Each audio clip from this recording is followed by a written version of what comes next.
right, go ahead with questions. What Brad talked about. Brad Underwood practice.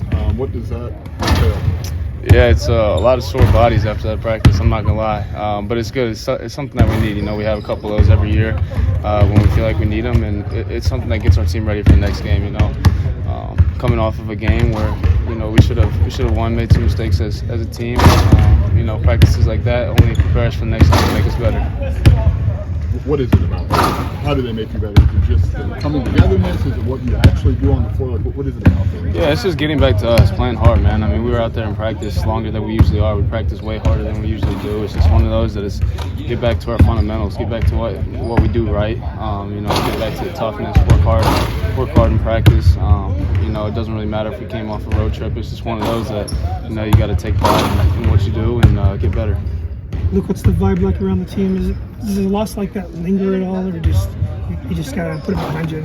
Yeah, the vibe's great with the teammates. I mean, it's in the locker room. You know, we were upset after the game, and the next day, kind of going into it, and it's one of those things that you just gotta forget about it, play and forget. And you know, we have a special team this year, and we can do a lot of good things this year. So, hanging our heads over a loss like that is it's not great for the development of our team and our program. So, you know, in games after that, you know, we're lucky enough to not have too many games like that. But you know, it's one of those things that you kind of go back to the drawing board, figure out what you did wrong, but everybody is still together and has the same goals.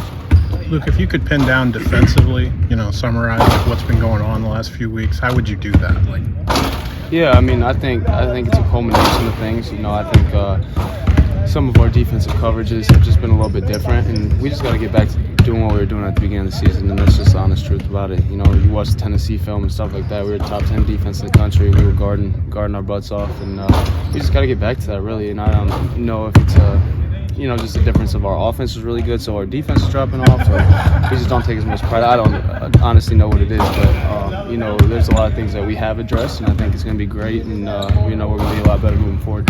Is there something from that early stretch of the season defensively that you can look back to and say, this is what we did well, this is what we defended well? Yeah, I think it's keeping people out of the paint, I think, is the biggest thing. You know, one of our biggest principles is no middle on defense, and that's something that we kind of gotten away from. And last practice, we definitely got back to that, I'll tell you that. So if you got drove middle, you were on the treadmill for a good amount of time. But, you know, getting back to, like I said, our practice yesterday, Coach Brad practices, back to the fundamentals, you know, forget all the extra stuff we put in this year. It's just back to the day one, work as hard as we possibly can, and just go from there. Iowa does attack the paint. Tony Perkins is a strong guard, and no one fitting in the big guy. What are some challenges to slowing down their offense? Yeah, they're a really good team. They got, you know, Peyton Sanford's one of the better scorers in the conference. Tony Perkins, every year against us for some reason, has some of his best games. So we got to know that coming into the game. You know, we got a couple Illinois kids that are freshmen, so it's going to be a little bit more to them. So we just got to know that these guys are going to come in here, you know, looking for a win. They just came off a huge win at Michigan State, so they got all the confidence in the world. They see us, you know, coming off of a loss, a little bit of vulnerability, but we just got to do what we do and come out and bounce back from it. Brad said you coach Brad practice, yeah. Or you figure it out in the middle? Yeah, you'll know because there's no practice plan and he doesn't say anything before the start of practice. You just walk out onto the court and you just get the feel. So yesterday we had a 10-minute lift and our coach said, get warmed up however you need to get warmed up, and said no film, none of that. So we went out there, no practice plan, and we just know first drills, get to it, and we got to it. We got better yesterday though, so it's a good thing. Is that the first one of this year? The first one in a long time. I will say that. There was probably a couple in the non-conference schedules after, you know, we had a closer game than we would have liked against a non-conference team. That's usually going to happen. So I think in the new year, that's the first, quote-unquote, Brad practice.